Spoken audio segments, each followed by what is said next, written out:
남양유업 창업주의 외손녀이자 가수 박유천의 전 여자친구, 과거와는 단절되게 반성하며 다르게 살겠다던 발언과는 다르게 최근 또다시 마약 혐의로 논란을 일으키고 있는 재벌 3세. 오늘은 웬만한 연예인보다 논란이 많은 황하나에 관한 흥미로운 5가지 TMI 지금 바로 시작하겠습니다. 남양유업 창업주 홍두영 명예회장의 막내딸인 어머니와 영국 웨일스 개발청 한국 사무소장인 아버지를 둔 황하나 씨는 간단히 듣기만 해도 소위 말하는 금수저 집안에서 태어났습니다. 황하나 씨는 무직이었음에도 불구하고 수많은 명품들과 호화로운 생활들을 SNS에 공개하면서 화제가 됐었는데요. 황하나 씨는 적게는 수백만원, 많게는 수천만원까지 달하는 샤넬, 디올, 루이비통, 펜디, 에르메스 같은 명품 가방들과 수십만원의 고가의 식사를 매일 일상처럼 SNS에 올렸고, 해외여행을 갈 때는 비즈니스 클래스 이상을 이용하며 심지어 자신이 지금까지 받은 마사지 비용만 아파트값에 달한다고 합니다.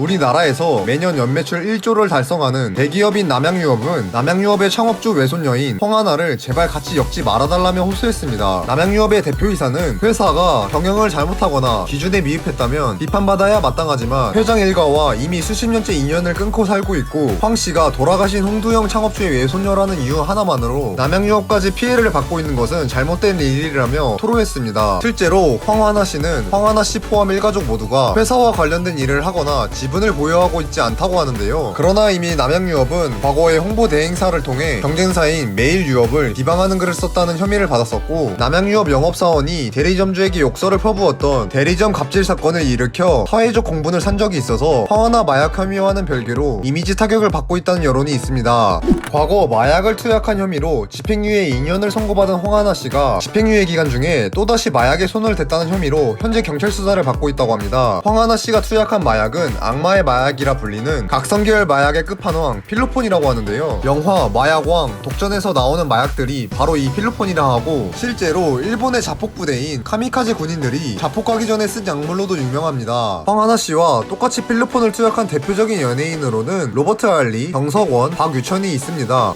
황하나 씨는 과거 박유천과 연인 관계였을 때 서로의 사랑을 증명하는 타투를 했었습니다. 먼저 황하나 씨는 박유천의 이름과 박유천과의 결혼 날짜로 추정되는 숫자를 합쳐 유천0922라는 문신을 했고, 가수 박유천은 왼쪽 팔에 황하나의 얼굴을 새겼다고 합니다. 그러나 두 사람이 결별을 한 현재는 박유천은 자신이 새긴 황하나 얼굴 문신을 스티커로 가린 채 자신의 SNS에 올려 화제가 되었습니다. 마지막으로 유전무죄, 무전유죄라는 말이 있다고 합니다. 돈이 있으면 무죄로 풀려나고 돈이 없을 경우 유죄로 처벌받는다는 뜻인데, 과거 황하나 씨 또한 재벌 3세로서 유전무죄라는 의혹을 받았었다고 합니다. 일요시가가 보도한 내용에 따르면 2016년에 마약 투약 혐의로 집행유예 3년을 선고받은 대학생 조모 씨의 판결문이 공개됐었는데, 대학생 조모 씨에게 황하나가 마약을 공급했다는 사실과 대학생 조모 씨와 함께 황하나가 마약을 했다는 내용으로 황하나의 이름이 무려 8번이나 등장했음에도 불구하고 황하나는 한 번도 소환 조사를 받은 적이 없고 어떠한 처벌도 받지 않아 봐주기 수사가 아니냐는 의혹이 있었습니다. 법률 소비자 연대에 따르면 국민의 80%가 유전 무죄에 동의한다고 하는데요. 마약 투여를 한 황하나뿐만 아니라 중범죄를 저지른 대부분의 재벌들이 실형이 아닌 집행유예로 판결받는 사례들이 과거부터 계속 꾸준히 등장하자 대부분의 국민들은 법 앞에서 모두가 평등하지 않다라고 느꼈다고 합니다. 오늘은 남양유업 창업주의 외손녀이자 과거 마약 투약으로 이미 집행유예를 받았음에도 최근 또다시 마약 혐의를 받아 경찰 수사를 받고 있는 재벌 3세 황하나 씨에 관한 흥미로운 TMI였습니다. 더 많은 인물들에 대한 흥미로운 이야기를 알고 싶으시다면 좋아요와 구독을 눌러주세요. 감사합니다.